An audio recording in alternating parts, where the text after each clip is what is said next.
مفتی طارق مسعود کے بیانات کے لیے طارق مسعود آفیشیل کو سبسکرائب کریں۔ طارق مسعود آفیشیل۔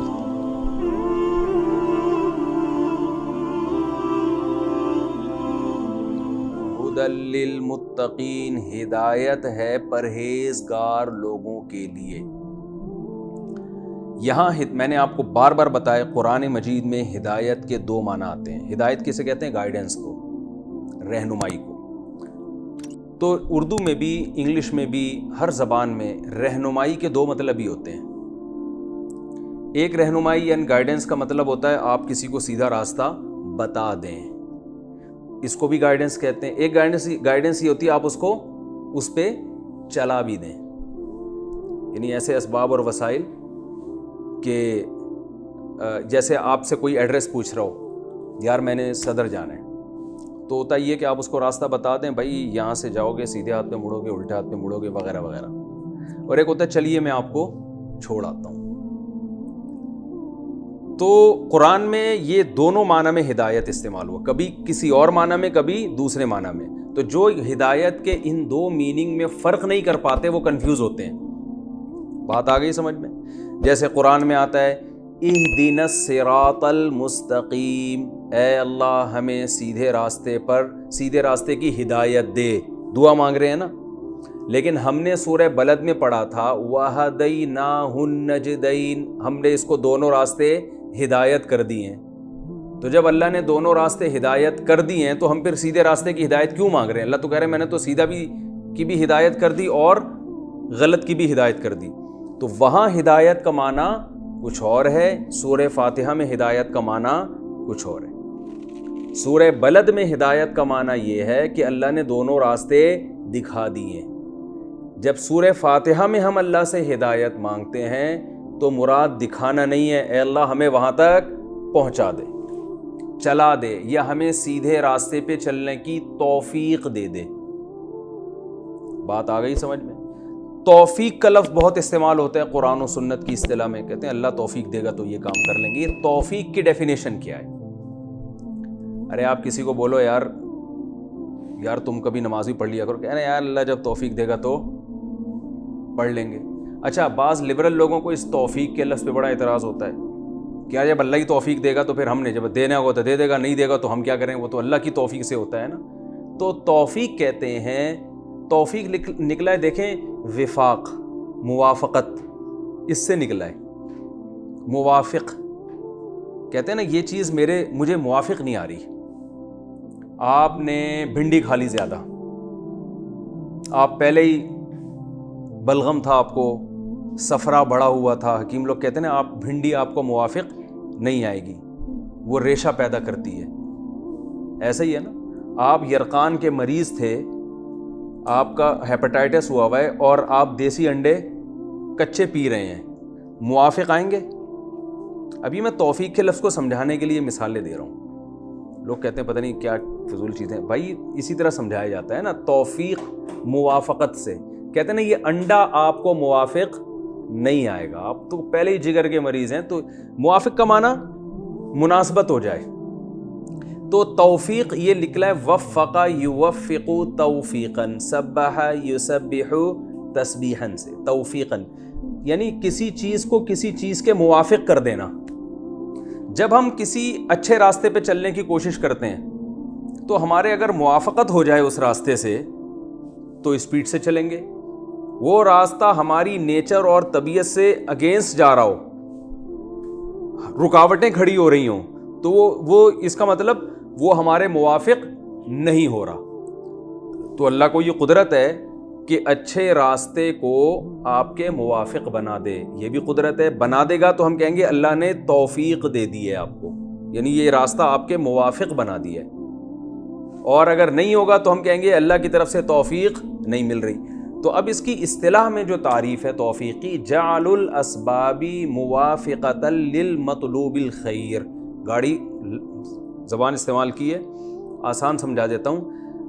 آپ کا جو نیک مقصد ہے تو اس مقصد کو تک پہنچنے کے لیے آپ کو جو اسباب اور وسائل چاہیے، تو اللہ وہ اسباب اور وسائل ایسے پیدا کر دے جو آپ کو آپ کے نیک مقصد تک پہنچانے میں مدد دیں.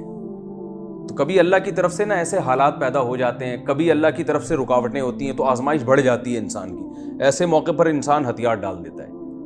تو یہ مطلب ہے توفیق کا کہ اللہ تعالیٰ وہ اسباب جو آپ کے نیک مقصد تک پہنچنے کے لیے کچھ اسباب چاہیے نا, تو اللہ وہ اسباب آپ کے لیے کیا کر دیتا ہے, آسان. تو اب کیا مطلب, ہم کہیں گے بھائی قدرت کی طرف سے بھی آپ کی موافقت ہو گئی ہے, قدرت کی طرف سے بھی آپ کو توفیق مل رہی ہے. لبرل لوگ, لبرل تو نہیں کہنا چاہیے, جو ایتھیسٹ ہیں, جو ملحد ہیں, وہ کہیں گے نیچر آپ کا ساتھ دے رہی ہے. نیچر کیا کر رہی ہے؟ میں نے یوٹیوب پہ ایک ویڈیو دیکھی نا, وہ سونامی کا طوفان کی, تو اس پہ کسی ملحد نے لکھا ہوتا ہے نیچر از اینگری, فطرت بہت غصے میں. ہم کہتے ہیں اللہ کا غضب ہے نا, زلزلہ آ رہا ہے, تو جو ملحد ہیں وہ سب کس چیز کے کھاتے میں ڈال دیتے ہیں, نیچر کے, کہ نیچر غصے میں. حالانکہ نیچر بذات خود تو کوئی چیز ہی نہیں ہے. تو نیچر ٹینشن میں, نیچر غصے میں, نیچر آپ سے خوش ہے. قرآن نے بھی کہا نا کہ زندگی ایسی ملے گی قیامت کے دن, وہ زندگی آپ سے خوش ہوگی. یہ تو مجازن کہا ہے قرآن مجید نے. تو یہاں مطلب ہے, یہاں جو ہدایت ہے, ہدن, یہ کتاب ہدایت ہے. یہاں ہدایت سے مراد, پہلے میں آگے متقین کا مطلب بتاؤں گا نا, پھر ایک اشکال کروں گا, اس کے جواب میں یہ بات سمجھ میں آئے گی. متقین کسے کہتے ہیں, کئی دفعہ بتا چکا ہوں, پرہیزگار لوگوں کو. متقی کسے کہتے ہیں, پرہیزگار, بچنے والے, گناہ سے, برائی سے اجتناب کرنے والے, ایوائڈ کرنے والے جسے آج کل کہا جاتا ہے. اجتناب ذرا گاڑا لفظ ہو جاتا ہے. تو اب سوال یہ پیدا ہوتا ہے کہ قرآن کہہ رہا ہے کہ یہ کتاب ہدایت ہے پرہیزگار لوگوں کے لیے. سوال پیدا ہوتا ہے, ایک جگہ قرآن کہہ رہا ہے ہم نے ہر ایک کو ہدایت دے دی ہے, ہر ایک کو ہدایت, وَهَدَيْنَاهُ النَّجْدَيْنِ, ہم نے ہر ایک کو ہدایت دے دی ہے. تو پہلا سوال تو یہ ہوگا, یہاں قرآن کہہ رہا ہے ہدایت ہر ایک کے لیے نہیں ہے, بلکہ کس کے لیے, متقین کے لیے. تو یہ دو آیتیں آپس میں کیا ہو رہی ہیں, ٹکرا رہی ہیں. دوسرا اعتراض یہ ہوگا, متقی کہتے ہیں گناہ سے بچنے والا, تو جو پہلی بچنے والا ہے اس کو ہدایت کی ضرورت کیا ہے؟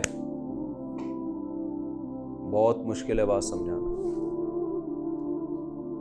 بھائی ہم ہدایت کا ترجمہ یہ کرتے ہیں, پہلا, دوبارہ سے سب دماغ سے نکال دیں, دوبارہ اشکال دہراتا ہوں میں. سوال پیدا ہوتا ہے, قرآن سورہ بلد میں کہہ رہا ہے کہ ہم نے ہدایت دے دی ہے انسان کو, دونوں راستوں کی ہدایت ہم نے دے دی ہے. یہاں قرآن کہہ رہا ہے صرف متقین کے لیے ہدایت ہے, کسی اور کے لیے نہیں ہے. یہ ایک اعتراض, دو آیتیں ٹکرا رہی ہیں. اس اعتراض کا جواب ہم یوں دیتے ہیں کہ وہاں ہدایت کا معنی تھا راستہ دکھانا, یہاں ہدایت کا معنی ہم لیں گے راستے پہ چلانا. تو متقین کو یہ سیدھے راستے پہ چلائے گا, دوسروں کو نہیں چلائے گا. یہ اشکال تو ایسے حل ہو گیا. لیکن اس جواب میں ایک دوسرا اعتراض کھڑا ہو جاتا ہے کہ متقی تو کہتے ہی اس کو جو سیدھے راستے پہ چل رہا ہو, تو جب وہ چل رہا ہے پہلے سے, تو اس کو چلا کے کیا کر لیا بھائی قرآن نے, ہدایت ہے اس کے لیے جو سیدھے راستے پہ, ارے کیا ہو گیا, ہدایت ہے اس کے لیے جو سیدھے راستے پہ چل رہا ہے, یعنی اس کو سیدھے راستے پہ چلائے گا. ہدایت کا یہ معنی لے رہے ہیں نا کہ اس کو سیدھے راستے پہ چلائے گا. کس کو چلائے گا, جو پرہیزگار ہے, تو وہ تو پہلے ہی چل رہا ہے. تو ہم نے ایک اشکال کا جواب دیا تو دوسرے اشکال میں پھنس گئے. اس کا جواب یہ ہے, یہ چیزیں جب تک آپ, یہ اصول قرآن کی تفسیر کے لیے جب تک آپ نہیں سمجھیں گے نا, قرآن سمجھ میں نہیں آئے گا. اور آج کل جو زیادہ تر جو متجددین اور جو سرسری طور پہ تفسیریں پڑھ رہے ہیں, باقاعدہ عربی گرامر کی گہرائی میں جا کے مدرسوں میں بیٹھ کے علم حاصل نہیں کرتے, ان میں بڑا فالٹ یہ ہوتا ہے کہ وہ ان چیزوں کا جواب نہیں جانتے. تو یہاں یہ بات یاد رکھیں, عربی زبان میں بسا اوقات جب ایسا ہوتا ہے, کئی دفعہ ایسا ہوتا ہے کہ کوئی کام بول کر اس کام کا ارادہ مراد ہوتا ہے, حقیقت میں وہ کام مراد نہیں ہوتا. اور بعض دفعہ کام بول کر دعوی کام مراد ہوتا ہے. مثال سے سمجھاؤں گا انشاءاللہ. اس کو کہتے ہیں فعل بول کر ارادہ فعل, اور کبھی فعل بول کر دعوی فعل. ٹھیک ہے, دعوی فعل کی مثال دوں, قرآن مجید میں آتا ہے سورہ صف میں, جو ہے نا سورہ صف 28ویں پارے میں, یا ایھا الذین آمنوا لم تقولون ما لا تفعلون, اے ایمان والو ایسی بات کیوں کہتے ہو جو کرتے نہیں ہو. ایسی بات کیوں کہتے ہو جو کرتے نہیں ہو. صحابہ یہ کہا کرتے تھے کہ جہاد فرض ہو گیا تو ہم کریں گے. جب ایک دم فرض ہوا تو بعض لوگ ظاہر پریشان ہو گئے کہ بھائی ابھی کیوں, منافقین تو پیچھے ہی ہٹ گئے بالکل ہی. تو اللہ نے فرمایا کہ ایسی بات کہتے کیوں ہو جو کرتے کیوں نہیں. اب اس آیت کو لے کے ہم لوگ کیا کرتے ہیں کہ کوئی شخص خود عمل نہیں کر رہا لیکن بات اچھی کر رہا ہے, تو ہم کہتے ہیں جب کرتے نہیں ہو تو باتیں کیوں کرتے ہو, ایسی بات کہتے کیوں ہو جس پر خود عمل نہیں ہے. یہ آیت وہاں فٹ کر دیتے ہیں نا. کیا ہو گیا بھائی؟ دیکھو کوئی آدمی آپ سے آ کے کہہ رہا ہے یار نماز پڑھ لیا کرو, آپ اس سے کہتے ہیں تم خود پڑھتے ہو, کہتے ہیں میں تو نہیں پڑھتا لیکن میں مذاکرہ کر رہا ہوں یار, اچھا تمہیں بھی ترغیب دوں, ہم بھی پڑھ لیں گے اس بہانے.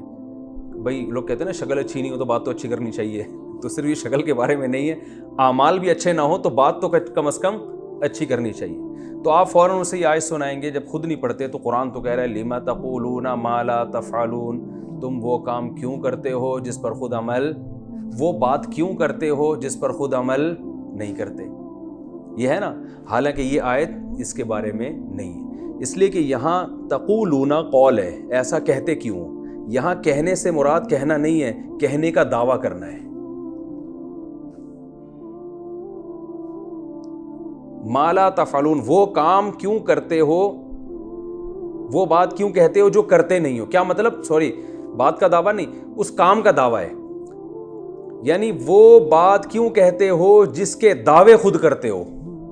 تو ایسی چیز کا دعویٰ کرنا غلط ہے جس پر آپ عمل نہ کر سکو. کیونکہ آیت کا شان نزول کیا ہے کہ صحابہ نے کہا جہاد جیسے ہی فرض ہوگا ہم کریں گے, تو ایک کام کا دعویٰ کیا نا, تو اللہ نے فرمایا وہ بات کہتے کیوں جو کر نہیں سکتے, یعنی اس بات کا دعویٰ کیوں کرتے ہو جو کر نہیں سکتے. تو یہاں جہاد مراد نہیں ہے بلکہ جہاد کا دعویٰ, فعل بول کر دعوی فعل مراد ہے. وہ کام جس کا تم دعویٰ کرتے ہو تو وہ کام, اس کے دعوے مت کیا کرو, دعویٰ اسی کام کا کرو جو کر سکتے ہو. تو یہ آیت ان لوگوں کے بارے میں نازل ہوئی ہے جو بونگیاں بڑی بڑی مارتے ہیں, ہم یہ کر دیں گے, ہم یوں کر دیں گے, جب کرنے کا ٹائم آتا ہے تو پتلی گلی سے نکل جاتے ہیں. تو ان کو یہ کہا جائے گا کہ جو کام کر نہیں سکتے تھے وہ کہا کیوں تم نے.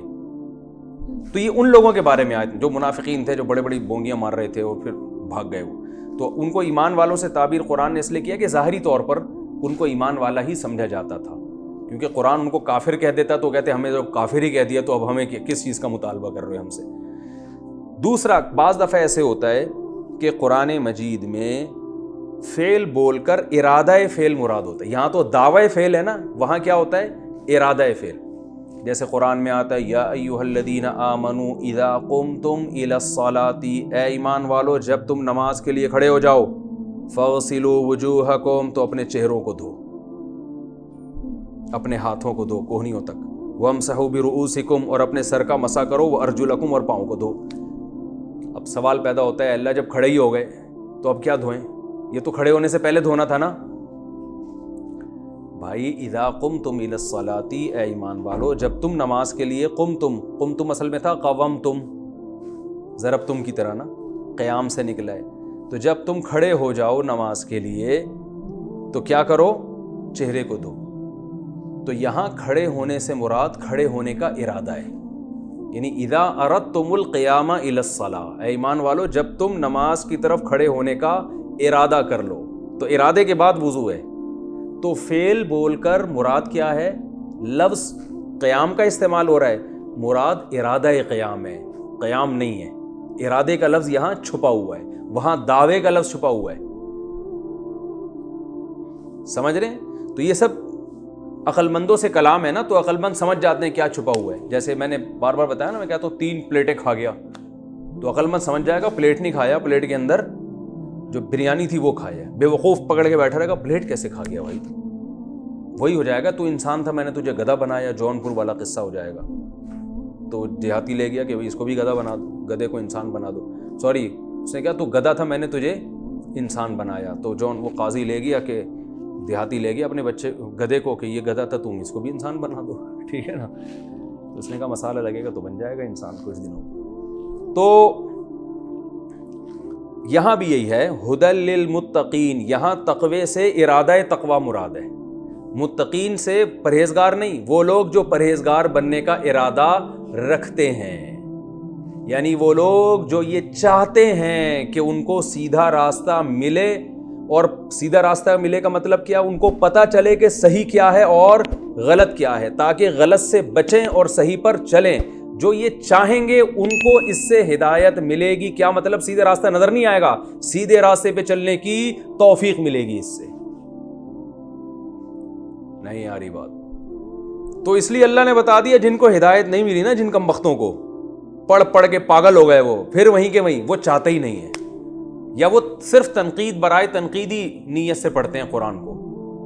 ورنہ جو آدمی نیوٹرل ہو کے بالکل حقیقی لبرل بن کے پڑھے گا قرآن، واقعی میں لبرل ہوگا، وہ نام نہاد لبرل نہیں، وہ بالکل لبرل ہو کے قرآن پڑھے گا، تمام فاسد چیزوں کو، اپنے باپ دادا کی رسومات کو اور سب کچھ کو سائڈ پہ لگا کے بالکل نیوٹرل ہو کے قرآن کا مطالعہ کرے گا، تو قرآن کہتا ہے کہ اس کو سیدھا راستہ نظر بھی آئے گا اور چلنے کی توفیق بھی ملے گی. اور صحابہ اور تابعین اور بڑے بڑے لوگوں کے ہم واقعات دیکھتے ہیں کہ دو آیتیں سن کے پاگل ہو گئے. وہ نجاشی کا جو مشہور واقعہ ہے کہ حضرت جعفر طیار نے اس کے سامنے جب سورہ مریم کی آیتیں تلاوت کی ہیں، رو رو کے پاگل ہو گیا وہیں پر، پہلی دفعہ قرآن سن رہا تھا.